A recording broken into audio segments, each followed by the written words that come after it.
This is a do-it-yourself window installation. This is just one of the windows from the interior.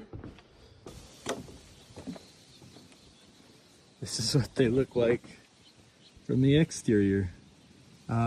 Water is definitely going to get in, causing damages.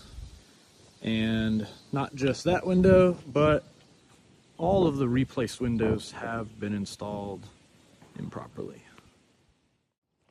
Don't worry guys, I'll take care of your roof leak. Oh yeah, what'd you do?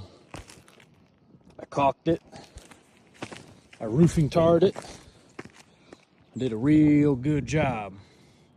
It'll stop water for about a month.